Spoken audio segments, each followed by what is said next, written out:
বলছি, আমরা সকলেই দীর্ঘক্ষণ এক সংগ্রামের পথে কাটাচ্ছি। জীবন সংগ্রামের পাশাপাশি আজ আমরা প্রায় বিকাল 3:30 থেকে পদযাত্রা করে রাজ্যের মাননীয় শ্রমমন্ত্রী মলয় ঘটক সাহেবের কাছে এসেছিলাম। আমাদের পার্টির চেয়ারম্যান তথা ভাঙড়ের বিধায়ক নওশাদ সিদ্দিকী সাহেবের নেতৃত্বে, এবং কি নিয়ে আলোচনা করতে গিয়েছিলাম ইতিমধ্যে কথা হয়েছে, আপনারা জেনেছেন। আমাদের মূল যে দাবিগুলো ছিল তার মধ্যে একটা ছিল যেসব পরিযায়ী শ্রমিক ও ব্যবসায়ী ভিন রাজ্যে গিয়ে আক্রান্ত হচ্ছেন তাদের আইনি সহায়তা দেওয়ার জন্য রাজ্য সরকারকেই উদ্যোগ নিতে হবে। এজন্য যেসব রাজ্যে পশ্চিমবঙ্গের পরিযায়ী শ্রমিক রয়েছেন সেখানে সরকারের পক্ষ থেকে নোডাল অফিসার নিয়োগ করতে হবে। পরিযায়ী শ্রমিকদের রাজ্য সরকারের পক্ষ থেকে সঠিক পরিচয়পত্র প্রদান করতে হবে এবং সেই পরিচয়পত্রে আপাতকালীন ফোন নাম্বার সহ নোডাল অফিসারের নাম ও ফোন নম্বর দিতে হবে।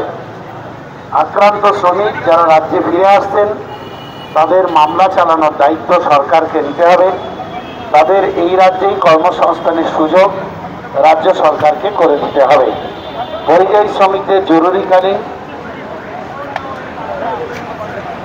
24 ঘন্টা পরিষেবার জন্য একটি টোল ফ্রি নাম্বার চালু করতে হবে। এগুলো ছিল আমাদের মূল দাবি।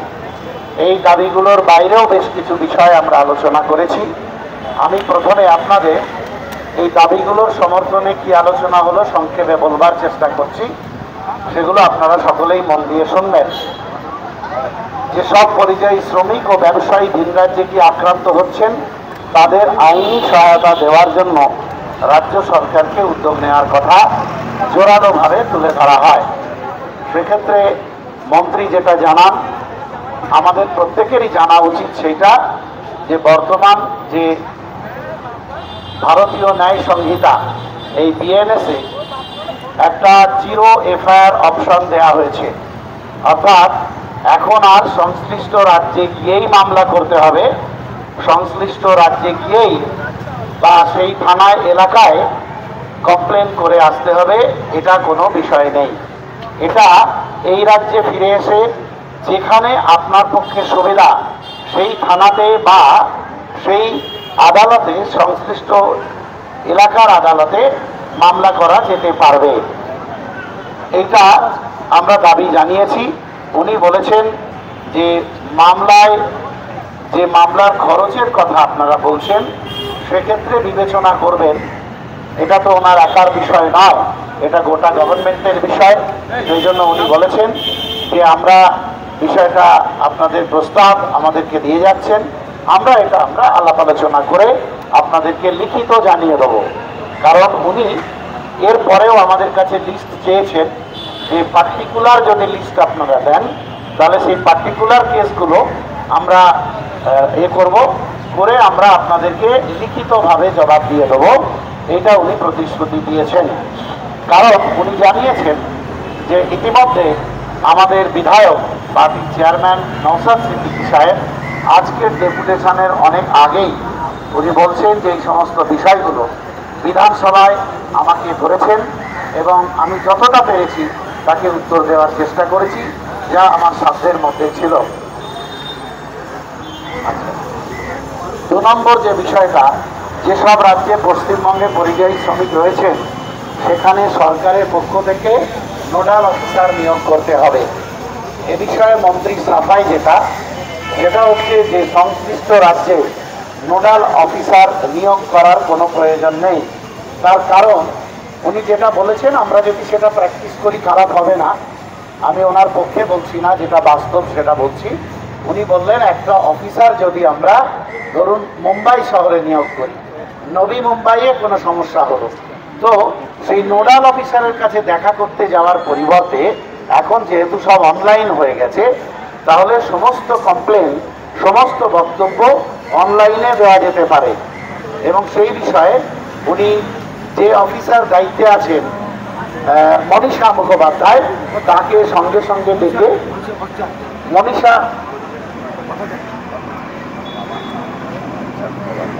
মনীষা মুখোপাধ্যায় তার সঙ্গে কথা বলিয়ে দিয়েছেন এবং তিনি আমাদের সঙ্গে কথা বলেছেন, আন্তরিকতাও দেখিয়েছেন যে আপনাদের যে কোনো সমস্যা, আমাদের তাপসবাবুর এলাকার মানুষ, অশোকনগরের মহিলা, উনি অশোকনগরে বাড়ি অফিসারের, তো তাপসদার সঙ্গে স্পেশাল ফোনাফোনি করছেন, ফোন নাম্বার নিয়েছেন এবং উনি বলেছেন যে পার্টিকুলার যদি কোনো কেস দেন তাহলে আমি সঙ্গে সঙ্গে সেই বিষয়টা করব। আর যদি আপনাদের অনলাইনে সমস্যা হয় সেক্ষেত্রে আমার সঙ্গে যোগাযোগ করে নেবেন। আমি যতটা সহযোগিতা করার দরকার, আমি একজন সরকারি অফিসার হিসেবে ততটা সহযোগিতা আপনাদের করব। পরিযায়ী শ্রমিকদের রাজ্য সরকারের পক্ষ থেকে সঠিক পরিচয়পত্র প্রদান করতে হবে, আর সেই পরিচয়পত্রে আপাতকালীন ফোন নাম্বার সহ নোডাল অফিসারের নাম, ফোন নাম্বার দিতে হবে। এই দাবিটা যে আমাদের ছিল, এক্ষেত্রে ওনারা একটা টোল ফ্রি নাম্বার আমাদেরকে দিয়েছেন সারা রাজ্যের অধিবাসীর জন্য, শুধু আইএসএফ এর জন্য নয়, আমার আপনার সবার জন্য। বিশ্বজিৎদা বলছিলেন শ্রমিক সেটা বিজেপির সমর্থক না সিপিএম এর সমর্থক না কংগ্রেস না তৃণমূলের সমর্থক, সেটা তো বিষয় নয়, পরিযায়ী শ্রমিক। সেই টোল ফ্রি নাম্বারে আমরা সবসময়, আর আমাদের জেলা এবং যারা বিভিন্ন বিধানসভার দায়িত্ব আছেন আপনাদেরকে আমরা কথা দিচ্ছি যে এই টোল ফ্রি নাম্বার এবং পদ্ধতি কিভাবে করতে হবে, এ সমস্ত আমাদের জেলা নেতৃত্বরা যারা বিধানসভা বা ব্লকের দায়িত্ব আছে তাদেরকে, ওটা আমরা তাদেরকে প্রশিক্ষণ দিয়ে দেবো।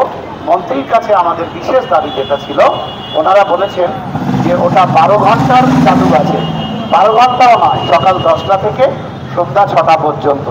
এক্ষেত্রে আমাদের বক্তব্য হচ্ছে যে এই টোল ফ্রি নাম্বার 24 ঘন্টা চালু রাখতে হবে।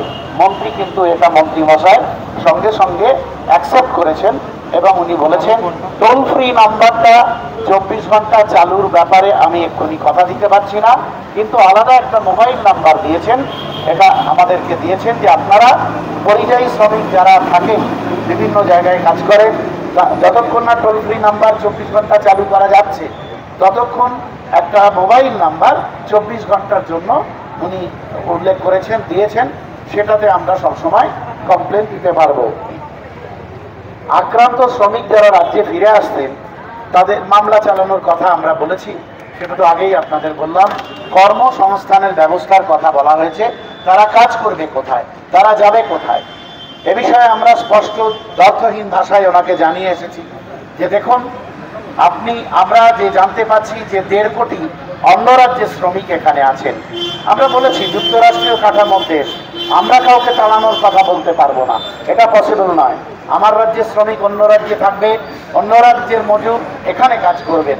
আসলে পরিযায়ী শ্রমিক মানে তো তারা সেই রাজ্যের অর্থনীতির চাকা ঘোরায়, কিন্তু আমার রাজ্যের শ্রমিক যেহেতু বাইরে আছে সেটা আমার রাজ্যের মুখ্যমন্ত্রীর দায়িত্ব বা দপ্তরেরও দায়িত্ব। আমরা স্পেসিফিক্যালি উড়িষ্যার কথা বলেছি, রাজস্থানের কথা বলেছি এবং অন্যান্য কয়েকটা রাজ্যের কথা বলেছি। উড়িষ্যাতে যেভাবে 100 শ্রমিককে আটকে রাখা হয়েছে, সরকার আটকে রেখেছে, তাদেরকে বাংলাদেশি ছাপ মারার চেষ্টা চালাচ্ছে, এ বিষয়ে উনি আমাদের যেটা জানালেন যে ইতিমধ্যে চিফ মিনিস্টার আমাদের চিফ সেক্রেটারি, এই রাজ্যের যিনি চিফ সেক্রেটারি, মুখ্য সচিব, তিনি উড়িষ্যা রাজ্যের মুখ্যমন্ত্রী এবং মুখ্য সচিবের সঙ্গে কথাবার্তা বলছেন, যত দ্রুত সম্ভব বিষয়টা সমাধান করবেন এবং ওই আটকে থাকা শ্রমিকদের কেউ যদি আলোচনার ভিত্তিতে, যেটা উনি জানালেন যে কেউ যদি ফিরে আসতে চায়, অর্থনৈতিকভাবে সমস্যা তৈরি হয়, তারা ফিরতে পারছে না, এক্ষেত্রে উনি বলেছেন যে আপনারা আমাদের লিস্ট দেবেন, আমরা তাদের ফিরে আসার জন্য অন্তত 3,000 টাকা করে তাদেরকে আমরা আপাত সাহায্য দেব। 3,000 টাকা করে তারা সাহায্য পেলে বাড়িতে তারা চলে আসতে পারবে। তারপরে পরিযায়ী শ্রমিক কল্যাণ বোর্ড ইত্যাদি আছে, তাদের সঙ্গে কথাবার্তা বলে তাদের কি ব্যবস্থা করা যায় সেটাও উল্লেখ করেছেন। সেই সঙ্গে আমরা আরও দুটো বিষয় আলোচনার মধ্যে তুলেছিলাম। একটা হচ্ছে আমাদের মুর্শিদাবাদের মালদার আফরাজুলের ঘটনা গোটা ভারতবর্ষকে স্তম্ভিত করে দিয়েছিল, আপনাদের মনে আছে। আমাদের অফিস সেক্রেটারি সেটা খুব দ্ব্যর্থহীন ভাষায় জানিয়েছেন যে আফরাজুলের কন্যাকে যে ৬,০০০ টাকা মাইনের কাজ দেওয়া হয়েছে সেটাকে তো কোনো জব বলা যায় না, তাই না? ৬,০০০ টাকা মাইনেতে সে কি করে আবার বলছে সরকারি চাকরি।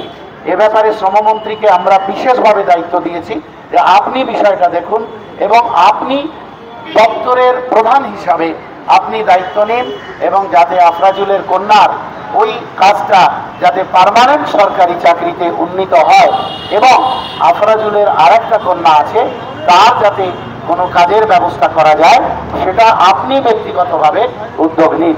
সেক্ষেত্রে উনি কথা দিয়েছেন যে আমি চেষ্টা করব।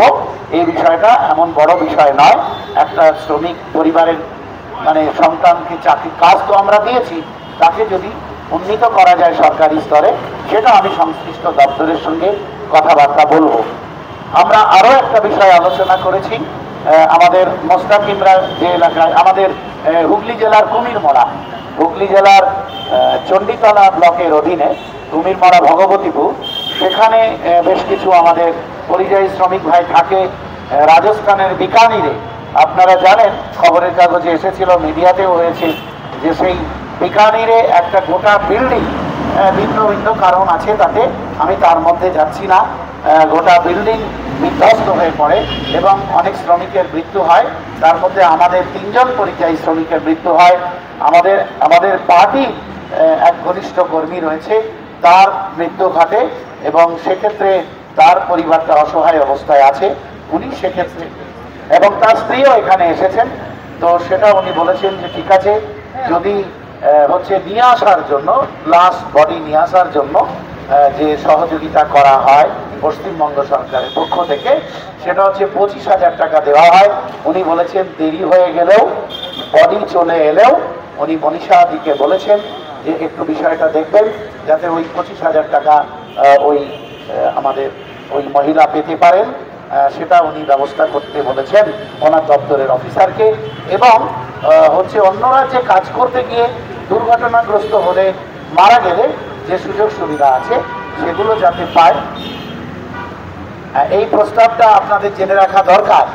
এই আমি বলছি যে 2 লাখ টাকা ক্ষতিপূরণের ব্যবস্থা বলেছে, ওটা তো কোনো ক্ষতিপূরণ হয় না, আপাত সহযোগিতা, সেটা যাতে ওই আমাদের কুমিরমারার ওই যে আমাদের সাথী কমরেড বন্ধু মারা গেছেন তো সে যাতে পায় সেই ব্যবস্থা উনি বলেছেন করবেন। আর এটা আপনাদের জ্ঞাতার্থে জানায়, আপনাদের জেনে রাখা উচিত যে এটা আগে ছিল না। এই প্রস্তাব, এই যেটা আজকে মন্ত্রী বললেন 2 লাখ টাকা 25,000 বা ইত্যাদি, এটা আপনাদের জেনে রাখা দরকার, আমাদের গর্ব করা দরকার। আমাদের পার্টির চেয়ারম্যান, আমাদের বিধায়ক, ভাঙড়ের বিধায়ক এই প্রপোজালটা রাজ্য সরকারের কাছে দিয়েছিল এবং বিধানসভার মধ্যে এবং রাজ্য সরকারকেও ধন্যবাদ জানাবো। আমরা নিশ্চয়ই আমাদের পার্টির চেয়ারম্যান এই প্রস্তাব দেওয়ার পরে রাজ্য সরকার বাধ্য হয়েছেন সেটা মানতে, কারণ জনগণের দাবি তাকে তো মানতে হবে। সেই জন্য আমরা আরো একবার আমাদের পার্টির চেয়ারম্যানকে করতালি দিয়ে সংগ্রামী অভিনন্দন জানাবো। এভাবে আপনি লড়াই চালিয়ে যান, আপনার সঙ্গে বাংলার সমস্ত মানুষ আপনার সঙ্গ দেবে। আগামী দিন আমরা ঐক্যবদ্ধভাবে পরাস্ত করতে পারবো। আজকে যারা আমাদের সঙ্গে এই অন্যায়টা করছে তাদের বিরুদ্ধে আমরা ঐক্যবদ্ধভাবে লড়াই করব, এই প্রত্যয় নিয়ে আমরা মন্ত্রীর কাছ থেকে বেরিয়ে এসেছি। এবং আমি সবশেষে ভাইজানকে বলবো যে আপনার মুখের কথা না শুনে কেউ যেতে চায় না, সুতরাং যাওয়ার আগে শেষ 2টো কথা আপনি অন্তত বলুন, যেটা নিয়ে, যে শপথ নিয়ে মানুষ বাড়ি ফিরে যাবে।